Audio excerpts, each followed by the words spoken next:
Bom, o senhor também foi criticado, e também pela oposição, pelos negócios com o São Paulo, que é tido como um rival. E desses negócios foi a venda do zagueiro Rodolfo, que teria um contrato mais longo com o Atlético. O senhor pode detalhar mais essa negociação? Já detalhei também, Napoleão. Você não acompanhou. Nós não negociamos o Rodolfo com o São Paulo Futebol Clube. Essa crítica da oposição, ela é muitas vezes maldosa. Ela não representa, na maioria das vezes, a verdade. E o principal opositor sabe muito bem disso porque ele costuma ir atrás para saber os negócios que nós fazemos. Então, ele sabe que o Rodolfo foi negociado com um empresário de São Paulo, o senhor Joseph Lee, que é parceiro do São Paulo em vários negócios, é parceiro do Palmeiras em alguns negócios e possivelmente seja parceiro de outros clubes. E quando eu aqui cheguei, era parceiro nosso também, com o Ney, lateral direito, que veio da Quirim, e a Quirim tinha uma participação junto com o Atlético e mais a Ponte Preta. Hoje o Ney está no Internacional, nós mantivemos a nossa participação na negociação que fizemos com o Internacional. Então, esse Joseph Lee, que é dono da Quirim Esportes, foi quem fez contato conosco para levar o Rodolfo. E eu perguntei em que clube você vai colocá-lo. E ele me disse, no Palmeiras ou no São Paulo. Foi a mesma época que nós estávamos negociando o Chico. Eu até pensei que fosse os dois para o Palmeiras. E depois ele me disse, acertei com o São Paulo e estou colocando no São Paulo. Então, nós não fomos procurar o São Paulo, nem o São Paulo nos procurou. Foi o Lee da Quirim Esportes que procurou o clube, fez a oferta, nós não aceitamos a princípio, ele melhorou a proposta, nós aceitamos e ele comprou o jogador e colocou no São Paulo. Esse jogador hoje está registrado no São Paulo, porque a Quirim não tem um clube de futebol para colocar esses jogadores, como tem a Trafic, que compra e coloca no esportivo, como tem o Sondas, como tem outros tantos empresários de futebol. Então eles colocaram no São Paulo. Nós não negociamos São Paulo e a oposição sabe disso. Mas é fácil ficar falando. Eu espero que agora esse esclarecimento atinja a nação atleticana para que a verdade seja conhecida. E a verdade é esta. Nós temos aqui, para quem quiser, o contrato para mostrar aqui no clube. Para quem quiser que seja associado, é claro, né? Não para terceiro. E já foi explicado isso, inclusive, numa assembleia que nós tivemos, eu expliquei isso e todos os conselheiros concordaram, até mesmo aqueles que são da oposição que estavam ali presentes. Então, eles sabem o que realmente aconteceu. Não falo para prejudicar o nosso mandato, essa é a verdade. Ainda sobre a aproximação com o São Paulo, por muito pouco Atlético, São Paulo, acho que Atlético Mineiro e Inter não seguiram outro caminho na negociação das cotas de TV. Como é que o senhor viu essa negociação que acabou todo mundo convergindo para o lado da TV Globo? Não, essa aproximação não foi com o São Paulo, a nossa aproximação foi com o Clube dos 13. Não é? E o São Paulo fazia parte da diretoria, assim como o Atlético, o Internacional e o Flamengo. E a partir de um determinado momento, houve um movimento político, apoiado explicitamente pela CBF e pela Globo, pela CBF já desde meses antes, quando houve eleições para o Clube dos 13, para a presidência, quando a CBF patrocinou a candidatura do Kleber Leite, né? Nessa candidatura, a CBF não atingiu o objetivo de colocar no Clube dos 13 um presidente dela, a CBF, mas conseguiu ali fazer um racha dentro do Clube dos 13. Um racha que levou depois a uma extensão ainda maior por ocasião do contrato de televisão com a Globo. Porque o Clube dos 13 pretendia fazer uma licitação, e aí eu acho que era uma saída inteligente, porque certamente os clubes estariam hoje ganhando mais do que ganham da Globo, embora a Globo tenha aumentado consideravelmente as cotas para todos os clubes. Qual é o valor do Atlético? Nós temos uma cláusula de confidencialidade, nós não revelamos. Se a Globo eventualmente quiser revelar, eu não me oponho. Mas ele é Mas eu similar não ao quero do correr Curitiba, o risco por de exemplo? ter uma multa. Não saberia te dizer isso, porque a cláusula de confidencialidade é confidencialidade na acepção do termo. Individualista. Então eu não posso falar nada sobre números. Mas se a Globo quiser revelar, para mim não tem qualquer problema, eu dou por escrito para eles. Mas a verdade é que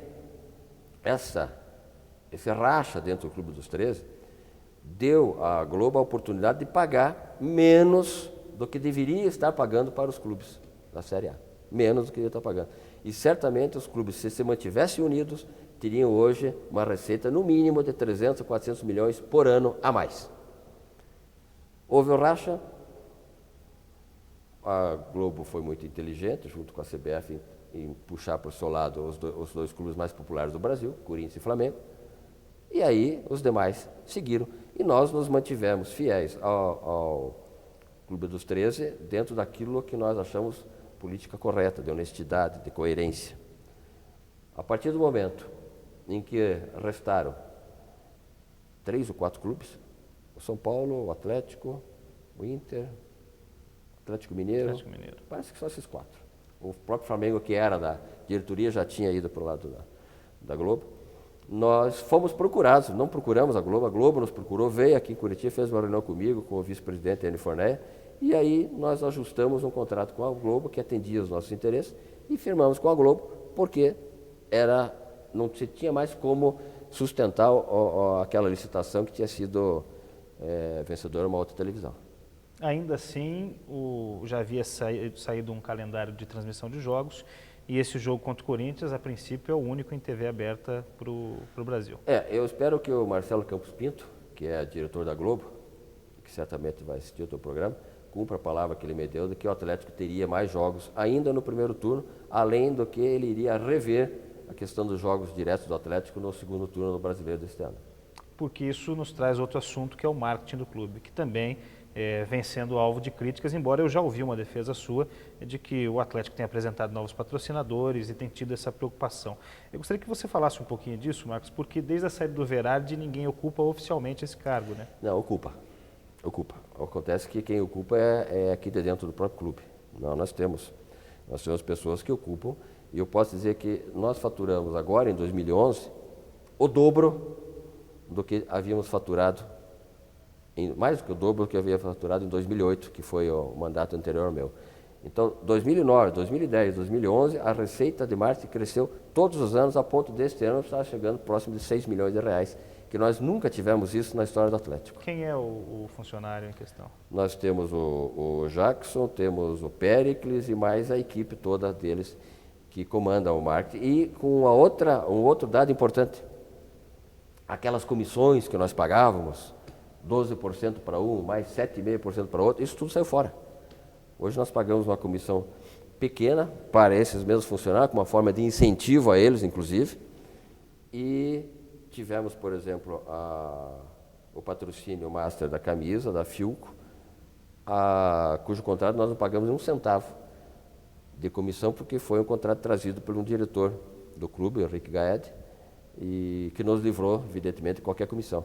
E antes, quando nós tínhamos a Kyocera, que não era nenhum contrato fantástico, porque a Kyocera dava para nós lá em 2008 menos do que hoje nós recebemos da Filco, nós pagávamos 7,5% para um escritório de São Paulo, que eu nem sei quem é, e pagava mais 12% para o Mauro Osma, que era o diretor de marketing. Então veja que isso aí nos custava 7,5% mais 12%. Para o Atlético sobrava um valor inferior ao que nós temos hoje, só da Filco. Com detalhe, que a Kyocera, além de camisa, tinha direito ao name rights ainda. Né? Então, o nosso departamento de marketing hoje, embora não faça propaganda, não tenha uma maior divulgação, ele fatura hoje para o clube, não para os comissionários, para o clube, mais uma vez, 2 vezes do que faturava antes. Agora, o marketing não se trata só disso, né? Tem a relação com o torcedor, com o torcedor sócio, e toda ela. as ações, né? Desculpe. Tem as ações com os sócios e estão em plena atividade, inclusive com um plano a ser lançado agora por esses dias. Nós contratamos uma empresa para fazer o projeto e vamos colocá-lo em execução, incentivando o sócio a permanecer no clube, principalmente depois, quando nós sairmos da arena, né, para a construção. O Atlético tem hoje quantos sócios? Hoje nós devemos ter 19 mil sócios e 20 mil e tantas cadeiras vendidas. E é o que o Atlético sempre teve. O número de sócios entre 19 e 21, o número de cadeiras entre 20 e 22. É pouco? É bom? É dentro do nosso padrão. Nós temos um estádio para 28 mil pessoas, menos o que você tem que reservar para a torcida adversária. Nós estamos dentro do padrão. E você tem que ter um pouco de cadeiras disponíveis para que haja uma circulação do público. Senão nós vamos ter no estádio sempre os mesmos, os sócios. Não é? E não criamos um torcedor novo. Então, a minha ideia, se já estivéssemos nessa fase adiantada de construção, era sempre deixar pelo menos de 15% a 20% do estádio sem venda, para você poder trazer para dentro da arena torcedores novos. Não há um plano como o do Internacional, por exemplo, ou do Boca, que se vende sócio à distância, aqueles que não são frequentes ao estádio? Não, nós não temos esse plano. Eu até acho um pouco temerário. O próprio Inter tem problemas sérios lá com essa questão dos sócios, da quantidade de sócios ser superior à sua capacidade. Nós não, bom, eu estou falando por mim e pela atual diretoria até dezembro. Depois é questão de outra diretoria, né? Mas até dezembro nós não faríamos isso. Uma coisa que sempre me chamou a atenção, Marcos, nessa tua declaração, é algo muito pessoal, um desejo seu de deixar o clube no final do ano, mas por que você nunca teve aquela ambição do eu vou ser um grande presidente ou o maior presidente do Atlético, vou ser campeão e vou ficar? O que o Marcos pensa? Não, a ambição de ser um grande presidente eu sempre tive e tenho. Isso é questão de vaidade, né? Agora, de continuar no Atlético, de me perpetuar no Atlético, de ser o assim chamado dono do clube, isso jamais. Eu acho que tem que haver uma alternância de poder. Sabe? Não tem nada que um presidente... Se nós tivéssemos um mandato de 2 anos, eu até diria, bom, mais uma reeleição seria possível, 4 anos. Mas nós temos um mandato de 3 anos, que é cansativo. E mais 3 anos serão 6 anos. É muito para um presidente, é muito para uma única pessoa. Só mesmo com grandes interesses é que valeria a pena isso. E eu não tenho o menor interesse que não seja o de cumprir a minha obrigação como um atleticano. Depois outro virá e outros virão mais adiante. Já vou voltar nesse assunto, só antes quero falar um pouquinho das categorias de base. Ano passado eu fiz uma entrevista com o Marquinhos Santos, que foi funcionário do Atlético e hoje está no Curitiba. E ele me disse a seguinte frase: olha, o Atlético forma para vender e o Coxa para ser campeão. Vocês romperam algumas parcerias, o clube deu uma mudança nas categorias de base. Qual é a tua visão hoje da base agora? O que vem pela frente? Como é que está sendo gerida essa questão? Eu acho que o Marquinhos está equivocado. Ele diz que o Atlético forma para vender. Eu quero que vocês me apontem um jogador da base, só um, hein? Que nós tenhamos vendido nesse meu mandato. Jogador de base, ainda na base. É que é isso que ele está dizendo. De base, ainda na base. Só um. Ninguém foi vendido. Segundo, quem do Curitiba está no profissional que veio da base? Quantos? Lucas Mendes, o William, Lucas Mendes. Bom, você me pegou de surpresa aqui, mas Tá. na cabeça eu lembro desses dois. Tem mais alguns que estão no elenco profissional, né? E sim, quantos nós temos? Renan, Manuel, Renan Foguinho, Fran Sérgio, Bruno Costa, David, me ajuda aí, doutor Diogo. Heracles, que está subindo de novo, Bruno Pires, Edgar Júnior, só aí já deram 9. Quem é que faz mais jogador na base para o profissional?